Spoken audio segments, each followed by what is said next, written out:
धाकड़ खबर, बेखौफजुमा बेबाक अंदाज।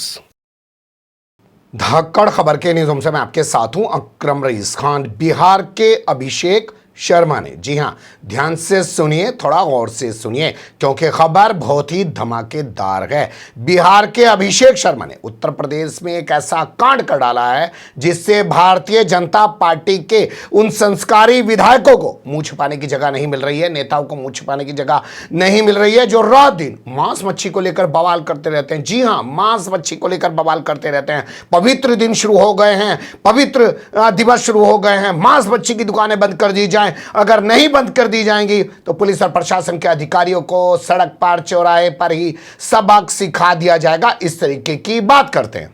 अभी तक जो जानकारी मैंने आपके सामने रखी उसे सुनने के बाद आपके जहन में पहला सवाल यह पैदा होना चाहिए कि भैया बिहार के अभिषेक शर्मा ने उत्तर प्रदेश में ऐसा कौन सा कांड कर डाला है। और दूसरा सवाल ये कि कौन कौन से भारतीय जनता पार्टी के संस्कारी विधायक हैं जो त्योहार जब चलते हैं, पवित्र दिवस जब चलते हैं, पवित्र दिन जब चलते हैं या कोई भी कार्यक्रम अनुष्ठान होता है, दारू बंद करने की बात क्यों नहीं करते हैं, मीट बंद करने की ही बात क्यों करते हैं। और क्या मीट की बात करके ये लोग अपनी सांप्रदायिक सोच, नफरती सोच को जाहिर करते हैं। विस्तार से हर पहलू आपके सामने रखने की कोशिश करेंगे। सबसे पहले भारतीय जनता पार्टी के संस्कारी विधायकों से आपको रूबरू कराते हैं। लौनी विधानसभा क्षेत्र के शासन और प्रशासन के जितने भी अधिकारी हैं, फूड इंस्पेक्टर सहित सभी से मेरा आग्रह है कि गुप्त नवरात्रे शुरू हो चुके हैं, पवित्र श्रावण माह भी शुरू होने वाला है, कांवड़िया आएंगे और कहीं ना कहीं पूरे क्षेत्र में एक जो माहौल रहेगा पवित्रता का, उसमें मुझे सूचना मिली है कि कहीं कहीं मांस की दुकानें खुली हैं। खासतौर से लौनी तिराहा क्षेत्र में तिराहा चौकी इंचार्ज की मुझे शिकायत प्राप्त हुई है और भी जो संबंधित चौकी इंचार्ज हैं, अगर एक भी दुकान मिली तो कल से मैं खुद दौरा करूंगा और अगर कोई भी दुकान खुली दिखाई दी उस अधिकारी के खिलाफ, कोई कितना ताकतवर हो, कठोर कार्रवाई कराई जाएगी। सुना आपने, ये विधायक महोदय नंद किशोर गुर्जर, जो किसी जमाने में अपना नाम नंद किशोर आर्य लिखा करते थे क्योंकि इन्हें लगता था कि गुर्जर शब्द जो है वो जाति की पहचान करता है, हम तो आर्य हैं, भारत में रहने वाले सभी लोग आर्य हैं, तो इसलिए अपने नाम में आर्य लगाया करते थे। लेकिन अब फिर से इन्होंने गुर्जर लगा दिया क्योंकि जाति असल में बड़ी चीज है। खैर जाने दीजिए।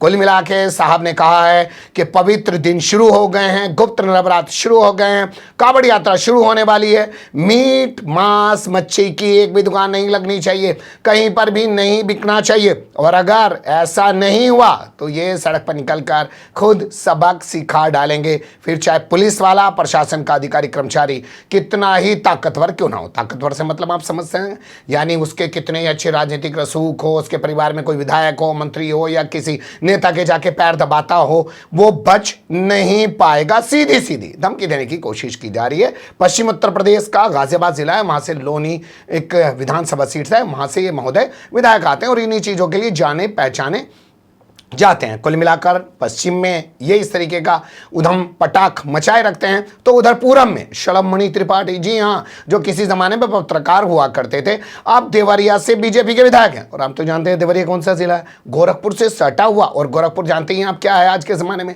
उत्तर प्रदेश और नाम मात्र की राजधानी रह गई, जो है लखनऊ तो नाम मात्र की राजधानी रह गई उत्तर प्रदेश की, और राजधानी जो है वो है गोरखपुर। और वहीं से पूरे मठ की तरह पूरे प्रदेश को चलाने की बातें आप जानते हैं मीडिया के गलियारे में, सत्ता के गलियारे में चलती रहती हैं। तो वहां से साहब विधायक हैं, क्या कह रहे हैं उन्हीं की ज़बानी सुन लीजिए। और इसको लेकर जिला प्रशासन को कई बार मैंने कहा कि इस पर कार्रवाई करिए, कभी चुनाव की वजह बताते हुए तो कभी त्योहारों की वजह बताते हुए। ये बार बार प्रशासन की तरफ से कहा जाता था कि हम कार्रवाई कर रहे हैं। मैंने उनसे कहा है कि श्रावण मास शुरू हो रहा है, हम सभी के लिए आस्था का बहुत बड़ा एक केंद्र होता है, आस्था का बहुत बड़ा एक महीना होता है। तो मैंने जिला प्रशासन को कहा है कि श्रावण मास प्रारंभ होने के पहले जितनी अवैध मांस की दुकानें चल रही है, जितने अवैध बूचड़खाने चल रहे हैं शहर के भीतर और रेलवे स्टेशन रोड के बाहर, उसको तत्काल बंद किया जाए। और अगर नहीं करते हैं तो मैं भी स्वयं मुआयना करने निकलूंगा, और अगर नहीं बंद होती हैं ऐसी दुकानें तो मैं खुद भी निकल के ऐसी दुकानों को बंद कराऊंगा।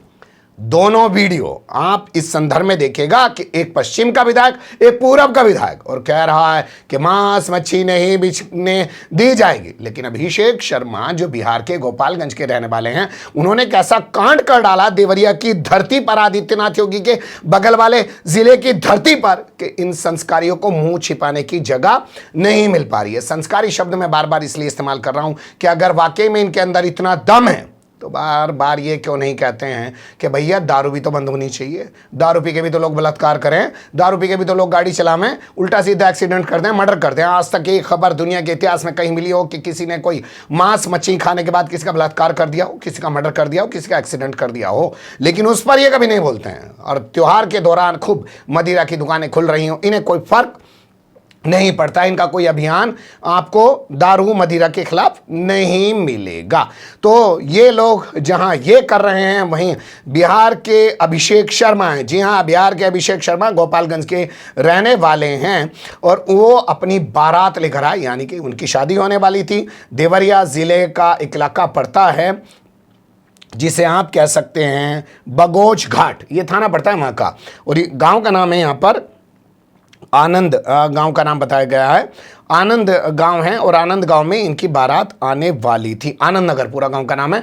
वहां पर इनकी बारात पहुंच गई। अब वहां पर जो बताया जा रहा है जयमाला का कार्यक्रम चल रहा था, और उसी दौरान किसी ने इनको बता दिया कि भैया जो तुम्हारे ससुर साहब है ना दिनेश शर्मा, जिनकी सुपुत्री से सुषमा शर्मा से तुम शादी करने जा रहे हो, उन्होंने जैसे हमारे यहाँ तिलक में, आप तो जानते हैं ना तिलक क्या होता है, जैसे उन्होंने हमारे यहाँ तिलक में मांस मच्छी खाई थी, वैसे वो यहाँ नहीं खिला रहे हैं, वो सिर्फ सब्जी पूरी खिला रहे हैं। बस इतना सुनना था कि दूल्हे ने धूम पटाख मचाना शुरू कर दिया, बवाल करना शुरू कर दिया। यहाँ तमाम सभी वेबसाइट पे छपी हुई खबरें मैं आपके सामने रख रहा हूँ। और फिर क्या हुआ, बारात वहां से भाग गई, बारात वहां से चली गई, यानी मांस मच्छी खाने को नहीं मिला अभिषेक शर्मा को। दिनेश शर्मा की बेटी की शादी में, यानी कि दूल्हे को नहीं मिला, उसकी दुल्हन सुषमा शर्मा की शादी में मछली खाने को नहीं मिली, तो बारात लेकर वापिस भाग गया, शादी करने से इनकार कर दिया। अब सोचिए क्या सलमणि त्रिपाठी जो देवरिया से विधायक है, पत्रकार भी है, उसे तो इस पर पत्रकारिता करनी भी चाहिए थी, रिपोर्टिंग करनी चाहिए थी, उसका तो खून खोल जाना चाहिए था। लेकिन आप इसको दूसरे संदर्भ में भी देख सकते हैं। असल में ये लोग समाज के बेवजह ठेकेदार बने घूम रहे हैं। इनको किसी ने समाज की ठेकेदारी ना जाने कैसे दे दी है, या स्वयंभू ये सब कुछ हर चीज के कमांडर बन गए हैं। सोचिएगा, ये समाज है, कोई कुछ खा रहा है, कोई कुछ पहन रहा है, किसी को क्या मतलब बनता है। लेकिन क्योंकि ये तमाम चीजें बोलकर अपनी मुस्लिम विरोधी मानसिकता दिखाते हैं, और इन्हें लगता है कि ऐसा करने से जो हिंदू कम्युनिटी के लोग हैं, हालांकि 2024 के लोकसभा चुनाव में बैंड बज गई है इनके इस हिंदुत्व वाले मुद्दे की। अयोध्या हार चुके हैं लोकसभा सीट, उत्तराखंड की बद्रीनाथ सीट वो हार चुके हैं, जहां से 4 धाम आते हैं, उसमें से एक धाम बद्रीनाथ है। लेकिन फिर भी संस्कारियों को पता है कि नफरत फैलाएंगे तभी जिंदा रहेंगे, फिर भी गैर शर्म बाकी नहीं। और अभी अभी 7 राज्यों की 13 विधानसभा सीटों पर चुनाव हुए हैं, उसमें से 10 सीटों पर बीजेपी हारी है, सिर्फ 2 सीटें जीत पाई है। लेकिन फिर भी संस्कारी बाज नहीं आ रहे हैं। पर अभिषेक शर्मा टाइप के जो लोग हैं, वो इनके मुंह पर करारा तमाचा जड़ने का काम कर रहे हैं, मुंह दिखाने लायक इनको छोड़ नहीं रहे हैं। एक नजरिया था, मुझे लगा कि आपके सामने जरूर रखूं। आपको जो भी अच्छा लगा हो कमेंट्स के रूप में जरूर अपनी राय दीजिएगा। खबर को लाइक कर सकते हैं, चैनल को सब्सक्राइब कर सकते हैं, और ज्यादा से ज्यादा हमारी खबरों को शेयर कर सकते हैं। फिर ऐसे ही किसी सुलगते हुए या उलझते मुद्दे लेकर मैं आपके सामने होऊंगा हाजिर। फिलहाल अभी मुझे दें इजाजत।